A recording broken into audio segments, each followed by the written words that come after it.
Welcome to Divyadarshini. నేను మీ వరలక్ష్మిని.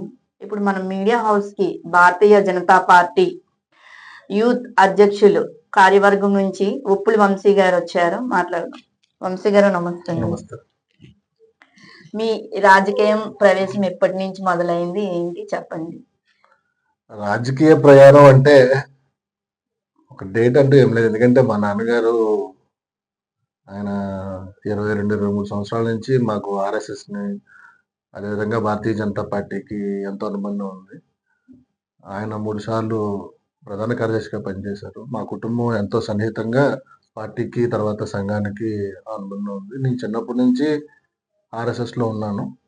అదేవిధంగా అలా గ్రో అవుతున్న స్టేజ్‌లోనే చిన్నప్పటి నుంచి అనేక రకమైన కార్యక్రమాలు మా ఇంటికి వెంకయ్యనాయుడు గారు, దత్తాత్రేయ గారు అసలు పార్టీ 2004, 2005, 7 ఆ టైంలోనైతే అసలు పార్టీ లేదు. అప్పుడు స్కూల్‌కెళ్ళేవాడిని. అప్పట్లో కూడా మేము మెంబర్‌షిప్ కోసం ఇంటింటికి వెళ్ళేవాళ్ళం. అలా మా నాన్నగారితోనే నేను చిన్నప్పటి నుంచి రాజకీయం అని నేను చెప్పలేను. అది మా కుటుంబంలో ఒక సిస్టమ్ కింద అది మేము ముందుకెళ్ళాం. అందువల్ల మాకు రాజకీయం పలానా రోజు అన్నది మాకు అనేదానికన్నా సంఘం నుంచి చిన్నప్పటి నుంచి అనుబంధం. ఆ విధంగా మనం కాలేజ్ డేస్ ఎప్పుడైతే ఎంటర్ అయ్యానో అప్పటి నుంచి విద్యార్థి పరిషత్ తర్వాత యువమోర్చాలోకి సిటీ కార్యవర్గ సభ్యుడిగా నేను ఫస్ట్ ఇప్పుడు ఈ జాతీయ యూత్ కార్యవర్గంలో మీ పాత్ర ఎట్లా ఉంటుంది? జాతీయ నేషనల్ ఎగ్జిక్యూటివ్ మెంబర్ అండి. ముఖ్యంగా జాతీయ కార్యవర్గ సభ్యుడు. అదేవిధంగా నేను ఇప్పుడు బీహార్ రాష్ట్రానికి ఇన్ఛార్జ్. మా స్కోప్ ఏమంటే ఇప్పుడు మా పార్టీ యూత్ విభాగం ఏదైతే ఉందో అది కింద స్థాయికి బూత్ స్థాయి వరకు వెళ్ళిందా లేదా అని చెక్ చేయడం. ముఖ్యంగా జాతీయ కార్యవర్గ సమావేశాల్లో మాకు జరిగే సంవత్సరం ఎజెండా ఏదైతే ఉందో ఆ ఎజెండాని మేమందరం అబ్జర్వ్ చేయడం, దాని యొక్క ఇంప్లిమెంటేషన్ చేయించడం. ఇలాగ 4.5 సంవత్సరాలు నేను చేస్తున్నాను. ముఖ్యంగా నాకు అదృష్టం ఏంటంటే మా పార్టీ నాకు ఇచ్చిన అవకాశం జాతీయ స్థాయిలో సుమారు 15 రాష్ట్రాల వరకు నేను అఫీషియల్ గా తిరిగాను.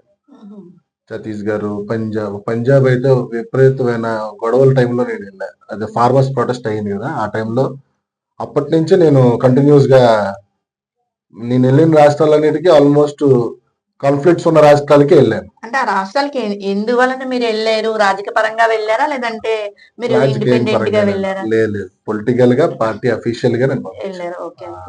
పొలిటికల్ గా పంపించాను. అన్ని అది పంజాబ్ వెళ్ళినప్పుడైతే ఫార్మర్స్ ప్రొటెస్ట్ విపరీతంగా అవుతుంది. అక్కడికి వెళ్ళినప్పుడు టోల్ గేట్ దగ్గర మోడీ గారికి ఫోటోకి చెప్పులు దండేశారు.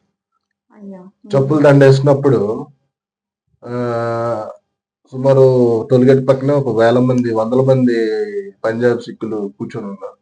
అప్పుడు నేను ఇంకొక 4 కుర్రాళ్ళు వెళ్తుండే అది నాకు నచ్చలేదు. మోడీ గారి ఫోటోకి చెప్పులు దండేసాలు పెట్టడం. ఎందువల్ల అలా వేయాల్సి వచ్చింది? అది ఫార్మర్ లాస్ట్ అప్పుడు మార్చారు కదా, లాస్ట్ మార్చడం కోసం పంజాబ్ వాళ్ళు విపరీతమైన ధర్నా చేశారు. ఆ ఫార్మర్ లాస్ట్ మార్చడం కోసం ధర్నా చేసినప్పుడు మోడీ గారి మోడీ గారి ఫోటో చెప్పులు దండ పెట్టి టోల్ గేట్స్ అన్ని బంద్ చేశారు. టోల్ గేట్స్ ఇప్పుడు కూడా పంజాబ్ లో మీకు టోల్ గేట్స్ దగ్గర పేమెంట్ ఉండదు, నేషనల్ టోల్ గేట్స్ లో. సో ఇక టోల్ గేట్స్ ఉంటుంది, అక్కడ ఏంటంటే టోల్ గేట్స్ లో ఉండదు. అది స్టేట్ పాలసీ కింద వాళ్ళు పెట్టుకుంటారు. ఆ చెప్పుల దండ నేను పీకుతున్నప్పుడు మా సొంత మిత్రుడు కూడా అలాంటి పనులు చేయొద్దని చెప్పి కారు ఆపుతుంటే వద్దని చెప్తే నేను కారు వెళ్తున్నప్పుడు చెప్పుల దండల టోల్ గేట్ ఫోటో వంటికి తగిలించుంటే కారులో నుంచి లాగి మేము మూవ్ అయిపోయాం. అప్పుడు అది ఎవడో చూసి మమ్మల్ని మీద మా కారు మీద వెంటబడడం అటాక్ చేయబోతుంటే మేము మా డ్రైవర్ కొంచెం చాకచక్యంగా స్పీడ్ గా మేము మూవ్ అయ్యాం. అలాంటివి చాలా సన్నివేశాలు ఉన్నాయి. ఇక్కడే బీహార్ లో కానీ నాగాలాండ్ లో కూడా అనేక సంఘటనలు ఉన్నాయి. చాలా ఎక్స్పీరియన్స్ ఉన్నాయి. సో ఇలాంటి అనుభవాలన్నీ నాకు భారతీయ జనతా పార్టీ ఇవ్వడం, భారతీయ జనతా పార్టీ యువ మోర్చాలో పనిచేయడం, ముఖ్యంగా అధికారంలో లేని రాష్ట్రాల్లో నేను పనిచేయడం నాకు ఇంకా సంతోషం. కేంద్ర మంత్రులతో మీకు సత్సంబంధాలు ఎలా ఉంటాయి? ఈ రోజు వరకు కూడా ఏ కేంద్ర మంత్రి అయినా నేను అపాయింట్మెంట్ అడిగితే విత్ ఇన్ నెక్స్ట్ 24 hours లో ఇచ్చే స్థాయి మనం తెచ్చుకున్నాం. భగవంతుడు కానీ, భారతీయ జనతా పార్టీ కానీ, నా కుటుంబం కానీ, ముఖ్యంగా మా నాన్నగారు నాకు ఆశీర్వాదం ఇవ్వడంతో మనం ఆ స్థాయికి వెళ్ళాం. ముఖ్యంగా మనం వెళ్ళింది ఎంప్లాయ్మెంట్ ఇష్యూస్, తర్వాత స్టీల్ ప్లాంట్ గురించి కూడా చాలా మంది తెలియదు. స్టీల్ ప్లాంట్ గురించి కూడా నేను ఒక చిన్న రివ్యూ కమిటీలో నేను కూడా వన్ ఆఫ్ ది పార్ట్ లో ఉన్నాను. ఇక్కడ ఉన్న జరుగుతున్న సిచ్యువేషన్స్ గురించి నేను కూడా ఒక లిఖితపూర్వకంగా నేను ఒక లెటర్ రాసి ఇవ్వడం, నా పర్సనల్ గా నేను మినిస్టర్ గారికి కానీ మిగతా రాష్ట్రాల్లో ఉన్న ఈ స్టీల్ మ్యానుఫ్యాక్చరింగ్ యూనిట్స్ చైర్మన్స్ తో కానీ నేను కూడా కూర్చోవడం జరిగింది. అప్పుడు మేము చెప్తున్న ప్రతిదీ వాళ్ళు తీసుకున్నారు. ఇప్పుడు ఎంప్లాయ్మెంట్ ఏ విధంగా అయితే కొంతమంది పని చేస్తారు, కొంతమందికి పని చేయరు. ఈ రిపోర్ట్స్ కూడా నన్ను అడిగారు. అలాంటివి కూడా మనం ఇచ్చాం. అసంతృప్తి అన్న మాట ఒక తప్పు మాట. ఎందుకంటే ఎప్పుడు బీజేపీ కార్యకర్తలు అసంతృప్తి చెందరు. ఎందుకంటే నిత్యం బీజేపీ కార్యకర్త అనేవాడు ఎప్పుడు కూడా భారతీయత అంటే మన దేశం గురించి వీటి గురించి అలా మన సంస్కృతి గురించి ఆలోచించేవాడు కాబట్టి ఎప్పుడు వాడికి అసంతృప్తి అనేది ఉండదు. అంటే ఎమ్మెల్యే ఆదినారాయణ గారు అలా తప్పుగా మాట్లాడారు అంటారా? అది తప్పుగా మాట్లాడారు అన్న మాట కన్నా అక్కడ ప్రతి కార్యకర్త యొక్క ఉద్దేశం ఏంటంటే అసంతృప్తి అనే దానికని నేను చెప్పేది. ఆ కార్యకర్త నన్ను ఎందుకు ముందుకు తీసుకెళ్ళట్లేదు అనే ఆలోచన ఉంటది. కానీ బీజేపీ పార్టీ అనేది ఎప్పుడు కూడా ఒక ఇన్విజిబుల్ పవర్ లాంటిది. ఏ రోజు ఏ కార్యకర్తని ఎలా బయటకు తీసుకొస్తా అన్నది ఎవరికీ తెలియదు. ఈ రోజు నేను ఇప్పుడు జాతీయ కార్యవర్గ సభ్యుడిగా ఉన్నాను. ఇన్ని రాష్ట్రాలకు ఇన్ఛార్జ్ కదా. నేను నిన్న కేరళ ఎలక్షన్కి వెళ్ళి వచ్చాను. రేపు పొద్దున్న నా పొజిషన్ ఏంటంటే నాకు కూడా తెలియదు. అంటే అది ఎవరికి తెలియకుండా అది అలాగా ఇచ్చేస్తారా సిచ్యువేషన్? అంటే ప్రతి ఒక్కరి గురించి ఒక డేటా ఉంటుంది మా పార్టీలో. ఇప్పుడు ఒకటి అధికారంలో మనం ఉన్నాము, రాష్ట్రంలో అధికారంలో మాకు కూడా పాత్ర కావాలి అనే కోరుకుంటారు తప్ప అసంతృప్తి అనేది ఉండదు. అధికారంలో మాకు పాత్ర కావాలి అంటే ఇప్పుడు నియోజకవర్గ ఎమ్మెల్యే స్థాయి ఉంటారు, నియోజకవర్గ ఇన్ఛార్జ్ ఉంటారు. ఎమ్మెల్యే గారు ఆ నియోజకవర్గ ఇన్ఛార్జ్ కి విలువ ఇవ్వాలని కోరుకుంటారు. ఎందుకంటే భారతీయ జనతా పార్టీ చాలా వరకు టీడీపీ అధికారం రావడానికి సహకరించింది. ఎందుకంటే ఎన్నో కాన్ఫ్లిక్ట్స్ అయ్యాయి మాకు. గారు ఎందుకు అలా మాట్లాడాల్సి వచ్చింది అంటారు? అందరినట్టు కదా చెప్తున్నాను కదా. అదేంటంటే ఎందుకు మీరు ఎమ్మెల్యేగా ఉండి ఇక్కడ ఎన్ని ఇబ్బందులు పడుతూ ఇంత ముందుకు వెళ్తున్నా పార్టీ గుర్తించట్లేదు అన్న ఆలోచన ఆయనకు వచ్చినట్టుంది. అంతే తప్ప ఆయన పనికి ఆయన చేసే విధానానికి కానీ ఈరోజు ఆయన మోడీ గారిని కానీ అమిత్ షా గారిని కానీ నాకు తెలిసి రెగ్యులర్ గా కలుస్తారు. ఆయన ఇక్కడ ఎందుకు మాట అన్నారని మరి ఆయనకే తెలియాలి. అంతేగాని మరి నాకైతే పర్సనల్ గా నేను ఎప్పుడు డిస్కషన్ చేయలేదు. ఆయన ఉన్న స్థాయికి ఆయనకున్న టైప్స్ కి పైన చాలా అగ్రెసివ్ క్లోజ్నెస్ వాళ్ళకి ఉన్నారు. కానీ ఆదినారాయణ రెడ్డి గారు ఆ మాట అన్నారంటే మరి ఆయన మన రాష్ట్ర అధ్యక్షులు గారు వాళ్ళిద్దరూ పరిశీలించుకుంటారు. మనం అలాంటి వాటిలో మనం ఇన్వాల్వ్ అయ్యి మాట్లాడడం అనేది తప్పు.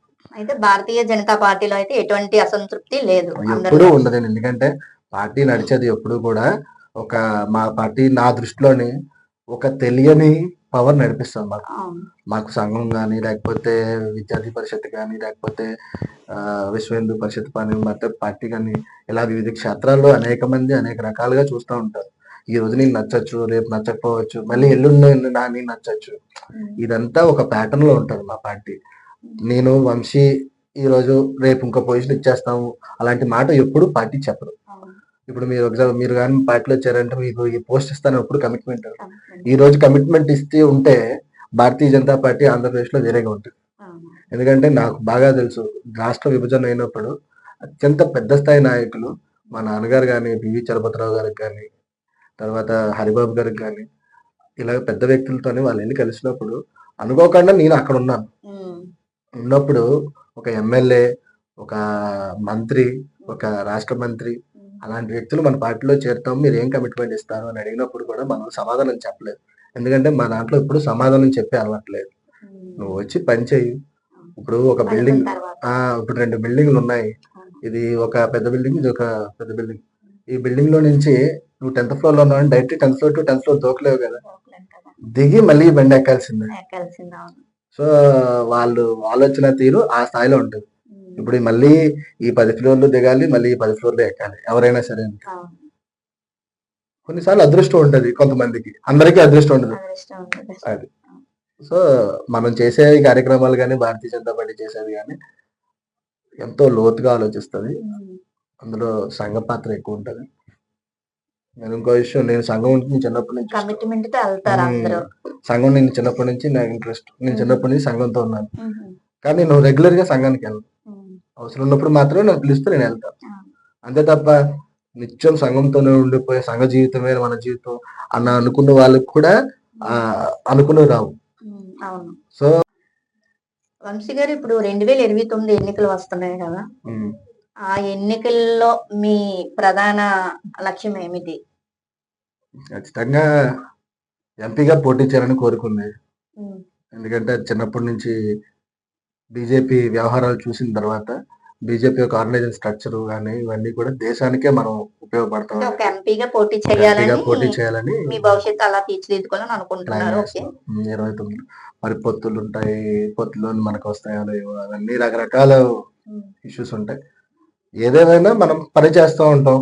పార్టీ దాన్ని గుర్తించి ముందుకు తీసుకెళ్తుంది అంటే వీ విల్ గో అహెడ్. అంతే తప్ప మనం వెళ్ళి సార్ ఇవ్వండి బతిమలాడేది ఈ రోజు వరకు కూడా టిల్ లేట్ ఈ క్షణం వరకు కూడా నేను పలానా పదవి కావాలి నాకు ఇవ్వండి అని చెప్పి ఎవరు వెంట పడలేదు, ఎవరిని బతిమలాడలేదు, ఎవరికి ప్యాంపరింగ్ కూడా చేయలేదు. నాకు స్టైల్లో నేను వెళ్తాను. పైన భగవంతుడు ఉన్నారు, చెప్పాను కదా, ఇన్విజిబుల్ పవర్ ఏదో నడిపిస్తుంది పార్టీని, సంకల్పం గట్టిగా ఉంటే అంతే అదే నడిపిస్తుంది. అసంతృప్తి అయితే ఎప్పుడు ఉండదు. ఎప్పుడు నేను చేసిన దానికి సంతృప్తి పడుతూనే ఉంటాను. ఎందుకంటే నా వయసుకి నేను దాటే పని చేశాను తప్ప నేను దానికన్నా తక్కువ పని చేయలేదు. So I'm so happy for that. అందువల్ల ఎంపీగా అయితే కోరుకుంది. 29లో మొన్న కూడా 24 ఎలక్షన్స్ లో కూడా మనం చాలా ప్రయత్నం చేసాము. అప్పుడు కూడా చెప్పాను కదా, బతిమలాడడం కానీ నాకు ఇవ్వండి అని రిక్వెస్ట్ చేయడం కానీ ఏమీ లేదు. నా ప్రొఫైల్ తీసుకెళ్ళి నేను పని చేశాను, మీకు అవకాశం ఉంటే ఇవ్వండి లేకపోతే లేదు అని చెప్పాను. ఇప్పుడు కూడా అదే మాట మీద ఉంటాం. ఎంతమంది ఇదేమి పార్టీ కూడా ఎవరి మనది ఎవరి సొత్తు కూడా కాదు. నేను చూశాను చాలా చాలా పెద్ద పెద్ద పెద్ద పర్సనాలిటీస్ చూశాను. పార్టీ అనేది ఎవరి సొత్తు కాదు. పార్టీ అనేది పార్టీ, దానికి ఒక సిస్టమ్ ఉంది, ఆ సిస్టమే నడిపిస్తుంది. ఏదైనా ప్రజల కోసం పని చేయడమే కదా, దేశం కోసం, ప్రజల కోసం, దేశ అభివృద్ధి కావాలి. అన్నిటికన్నా ముఖ్యమైన లక్ష్యం ఏంటంటే 2047 వికసిత భారత్, డెవలప్డ్ కంట్రీ అన్న టార్గెట్ కోసమే పనిచేస్తున్నాం. నేను కూడా అదే పాత్రలో పనిచేస్తున్నాను. నాకు ఇంకొకటి యాడెడ్ ఏంటంటే దేశం అంతా కాషాయమయం అవ్వాలి, అదొక కోరిక. ఆ కోరిక కోసం పనిచేస్తాను. లక్కీగా నేను బీహార్లో పనిచేశాను. బీహార్ చాలా అగ్రెసివ్ గా గెలిచాం. చాలా మంచి మూమెంట్ మాకు. నా మిత్రులు చాలా మంది మంత్రులు అయ్యారు. చాలా చాలా సంతోషం. మన కేరళకి వెళ్ళాను. అంటే దేశమంతా కాషాయమయం అవ్వాలి అంటే మొత్తం బీజేపీ మయం రావాలని కోరుకుంటున్నాను. అంటే ఈ కూటమి ఏది లేకుండా మొత్తం బీజేపీ రావాలని కోరుకుంటున్నాను. ఏం కాదు, కూటమి అవసరం ఉంటుంది. ఎందుకంటే సౌత్ ఇండియాలో ఎప్పుడు కూడా రీజనల్ పార్టీస్కే ప్రయారిటీ ఇస్తారు కానీ నేషనల్ పార్టీస్ ప్రయారిటీ ఇవ్వరు. ఇక్కడ నేషనల్ పార్టీ ప్రయారిటీ రావాలి అంటే ఇక్కడ సీఎం ఫేస్ అనేది ఎప్పుడు ముందే రివీల్ అవ్వాలి. కేంద్ర పార్టీలు ఎప్పుడు కూడా నేషనల్ పార్టీస్ ఏవి కూడా మీకు సీఎం ఫేస్ అనౌన్స్మెంట్ చేయరు. తెలంగాణలో మనం చూసాం ఎలా ఉంది, ఎంత అగ్రెసివ్ గా ముందుకెళ్ళి ఎలా అయిపోయింది. సో చెప్పలేం. ఇక్కడంతా రీజనల్ పార్టీస్ ముందే సీఎం ఎవరు అనేది కావాలి, జనాలకు ఆతృత ఉంటుంది. సో ఇలాగా ఇవన్నీ చూసి సో బీజేపీ సింగిల్ గా ఇక్కడ రావడం అనేది కొంచెం ఇబ్బందికరం. అది సో మోస్ట్లీ బీజేపీ సింగిల్ గా రావాలని మాకు మనసులో కోరుకుంటది కానీ జనాల సహకారం అనేది చాలా తక్కువ. అలా అందరికీ ఉంటది కదా. ఇప్పుడు జనసేన తీసుకుంటే వాళ్ళకి ఉంటది, ఇప్పుడు టీడీపీని తీసుకుంటే వాళ్ళకి ఉంటది. కాకపోతే ఒక పొత్తు కలిస్తేనే కదా ఇప్పుడు కూటమి అనేది ఇప్పుడు ఏర్పడింది. ఇప్పుడు జనసేన లేదంటే టీడీపీ, బీజేపీ ఇవన్నీ కలిస్తేనే కూటమి అనేది ఏర్పడింది. ఈ రోజు ఇలా ముందుకు వెళ్తుంది. 100%. అంతే కదా. ఇప్పుడు కూటమి కూడా చాలా మంది నేను చెప్తా ఉంటారు, అనేక రకమైన సమస్యలు వస్తున్నాయి, విడిపోతారని. అసలైన నాయకులు బానే ఉన్నారు అక్కడ. చంద్రబాబు నాయుడు గారు కానీ, మోడీ గారు కానీ, లేదంటే డిప్యూటీ సీఎం అయినటువంటి పవన్ కళ్యాణ్ గారు కానీ, వాళ్ళలో ఎటువంటి తారతమ్యాలు లేవు. మరి ఎందుకు కిందున్న స్థాయిలో నాయకులకి అలా అనిపిస్తుంది అంటారు? ఎందువలన? కోరిక, పిచ్చి అనొచ్చు. ఎందుకంటే నా నాయకుడు ఆ స్థాయిలో కూర్చోాలనుకోవడం ఏ కార్యకర్తది తప్పు కాదు. కానీ ఆ ఎప్పుడైనా చెప్తాను, నాయకులందరూ రాష్ట్ర బాగు కోసమే చేస్తారు తప్ప ఎవరు సొంతంగా ఎవరి కోసం ఆలోచించరు. కార్యకర్తలు ఏంటంటే నా నాయకుడు అక్కడ కూర్చుంటే ఇంకా బాగా చేస్తాడు కదా అన్న కోరిక, ఆలోచన, ఆ పిచ్చి, నాయకుడు అంటే పిచ్చి ఉండడం తప్ప చెప్పాలి అంతే. అందువల్ల ఇంకా ఈ రోజు చంద్రబాబు నాయుడు గారు సీఎం, రానున్న కాలంలో మరొక వ్యక్తి సీఎం అవుతారు, మారుతుంటారు, అదేమీ ఆగదు. సో ఆ స్టెప్ లో మా వాడు ఉంటే బాగుంటది, మా నాయకుడు ఉంటే బాగుంటది అనే కోరికతో తప్ప ఎవరికి ఇంటెన్షనల్ గా కానీ కోరిక కానీ రాష్ట్రం చెడిపోవాలని ఎవరు కోరుకోరు. ఎవరు కోరుకోరు, అది కోరుకోకూడదు కూడా. కోరుకోకూడదు. ఆ నాయకుడు నా మనిషి, నా సొంత నాయకుడు. ఇంకోటి అంటే నేను ఎలాగైనా నన్ను ఆప్యాయంగా పిలిచి పలకరిస్తాడు మా నాయకుడు. మా నాయకుడు సీఎం కుర్చీలో కూర్చోని అనుకోవడం చాలా కామన్ గా జరిగేది. సో అది కొంచెం ఇష్యూస్ ఉంటాయి కింద స్థాయిలో. ఎక్కడ ఉండవేలేండి, ఒక ఇంట్లోనే వాళ్ళకే పడచ్చేది ఈ రోజుల్లో issues లో. ఇలాంటివి ఇంకా కామన్. అంతే. ఓకేనండి, thank you very Thank much.